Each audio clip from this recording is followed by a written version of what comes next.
तेईस अगस्त 2020 सुबह के ठीक 7:30 मध्य प्रदेश के बुंदेलखंड रीजन में छतरपुर से लगा हुआ खरगपुर टाउन।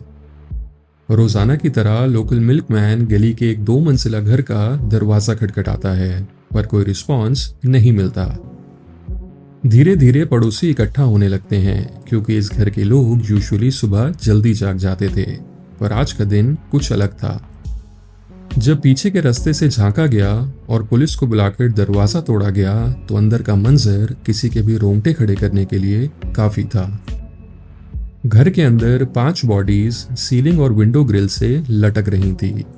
62 साल के retired veterinary employee Dharmdas Soni, उनकी 55 साल की पत्नी पूना सोनी, 27 साल का बेटा मनोहर, 25 साल की बहू सोनम और उनका 4 साल का छोटा सा पोता सनिध्या।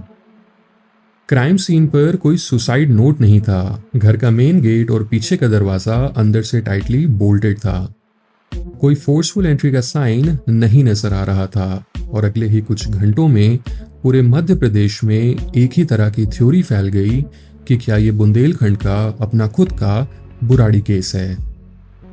2018 के दिल्ली बुराड़ी मास सुसाइड की यादें लोगों के जहन में ताज़ा थीं, जहां 11 लोगों ने किसी ऑकल्ट पावर के इन्फ्लुएंस में आकर खुद को फांसी दे दी थी। खरगपुर के लोकल लोगों ने ये क्लेम करना शुरू कर दिया कि इस परिवार के घर में अजीब तरह की पूजा और एक्सॉर्सिज्म रिचुअल्स चल रहे थे। उनका कहना था कि शायद किसी तांत्रिक के बहकावे में आकर एक सुपरनैचुरल रिचुअल एग्जीक्यूट किया गया था, जिसमें पूरे परिवार ने सैल्वेशन की तलाश में खुद को खत्म कर दिया। मीडिया चैनल्स ने भी इस एंगल को और हवा देना स्टार्ट कर दिया, लेकिन जब हम इन्वेस्टिगेटिव लेंस से फोरेंसिक एविडेंस और फैमिली डायनेमिक्स के लेयर्स को एक एक करके हटाते हैं, तब ऑफिशियल रियलिटी और पब्लिक परसेप्शन के बीच का गैप सामने निकल कर आता है। जब डिस्ट्रिक्ट सुपरिटेंडेंट ऑफ पुलिस प्रशांत खरे और फोरेंसिक एक्सपर्ट्स ने घर की प्राइमरी इन्वेस्टिगेशन शुरू की, तो ये पूरी थ्योरी एक बहुत बड़े कॉन्ट्रडिक्शन के सामने आकर टूटने लगी। बुराड़ी केस में 11 लोग आंखों और मुंह पर पट्टियां बांधकर एक सिस्टमैटिक सर्किल में लटके थे, और वहां हैंड रिटन डायरीज मिली थी जो स्टेप्स को डिक्टेट कर रही थी। लेकिन खरगपुर के इस घर में किसी भी तरह की ऑकल्ट डायरी, हवन सामग्री या रिचुअलिस्टिक सिंबल्स नहीं मिले। और सबसे बड़ा सवाल ये था कि 4 साल का छोटा बच्चा खुद अपने गले में फंदा बांधकर स्टूल पर खड़ा नहीं हो सकता। ये फिजिकल इम्पॉसिबिलिटी इस बात का डायरेक्ट प्रूफ थी कि कम से कम एक शख्स ने दूसरों की मौत में एक्टिव रोल प्ले किया था। और अब सवाल ये उठता है कि अगर ये वॉलंटरी मास सुसाइड नहीं था, तो फिर ये था क्या? तभी फोरेंसिक टीम के हाथ एक नया एविडेंस लगा, जो केस को एक बिल्कुल नई डायरेक्शन में ले गया। पोस्टमार्टम रिपोर्ट्स और फिजिकल एग्जामिनेशन में पता चला कि 25 साल की सोनम, जो उस घर की बहू थी, उनकी बॉडी पर स्ट्रगल मार्क्स थे, और उनकी गर्दन पर फंदे के अलावा ब्लंट फोर्स के भी निशान थे। मनोहर, जो उनका पति था, उसके चेस्ट और हाथों पर फ्रेश स्क्रैचेस थे, जो किसी डायरेक्ट फिजिकल फाइट की तरफ इशारा कर रहे थे। इस एविडेंस ने इनिशियल अजम्पशन को पूरी तरह बदल दिया। अब ये एक मास सुसाइड नहीं, बल्कि एक gruesome murder followed by suicide का क्लियर पैटर्न दिख रहा था। इन्वेस्टिगेटर्स के मुताबिक पहले परिवार के कमजोर सदस्यों को न्यूट्रलाइज किया गया और बाद में उन्हें फंदे पर लटकाया गया, ताकि क्राइम सीन को सुसाइड जैसा लुक दिया जा सके। लेकिन ठीक यहीं पर एक उससे भी ज्यादा बड़ा पजल सामने खड़ा हो गया। अगर ये प्री प्लान्ड मास सुसाइड था, तो 2 अलग अलग कमरों का लेआउट और टाइमिंग इस लॉजिक को डिफाई कर रही थी।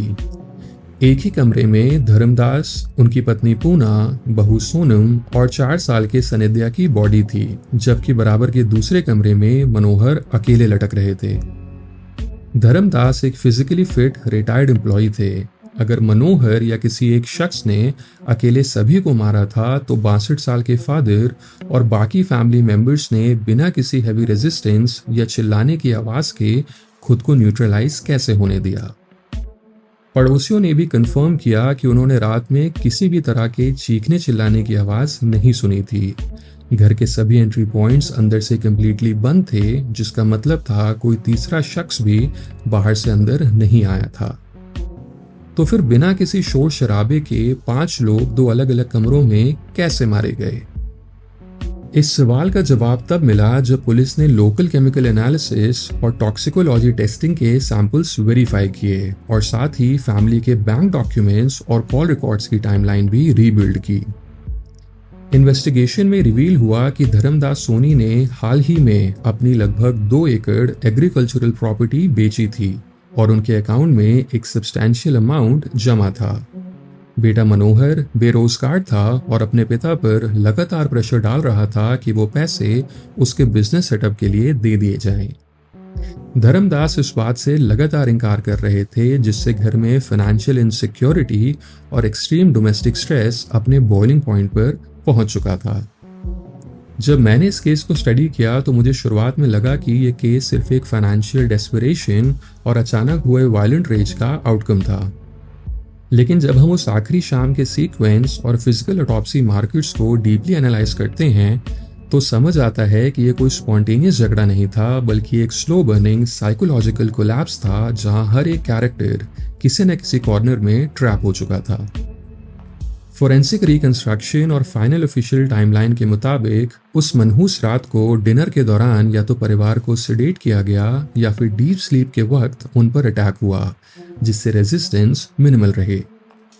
इन्वेस्टिगेशन से जुड़े एक्सपर्ट्स का मानना है कि पहले मनोहर ने अपने पेरेंट्स को सेडेटेड स्टेट, बेहोशी या नींद में खत्म किया और फिर अपनी पत्नी और मासूम बच्चे को। उसके बाद कोई रास्ता ना समझ आने और सोशल ह्यूमिलिएशन के डर से उसने खुद की जान भी लेने का फैसला किया।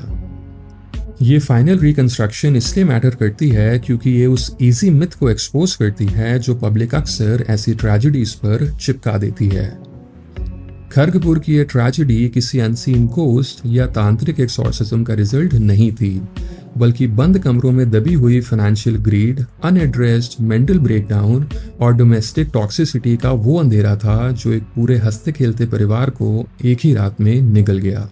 एक ऐसा केस जहां बंद कमरों की खामोशी ने पूरे बुंदेलखंड को हिला कर रख दिया था और जो हमें याद दिलाता है कि सबसे गहरे अंधेरे अक्सर किसी सुपरनैचुरल ताकत में नहीं, बल्कि इंसानी रिश्तों के अनसुलझे तनाव और डेस्परेशन में छुपे होते हैं। Thank you for listening to Ko Bhavan. This was the reality of the mass suicide case of Madhya Pradesh.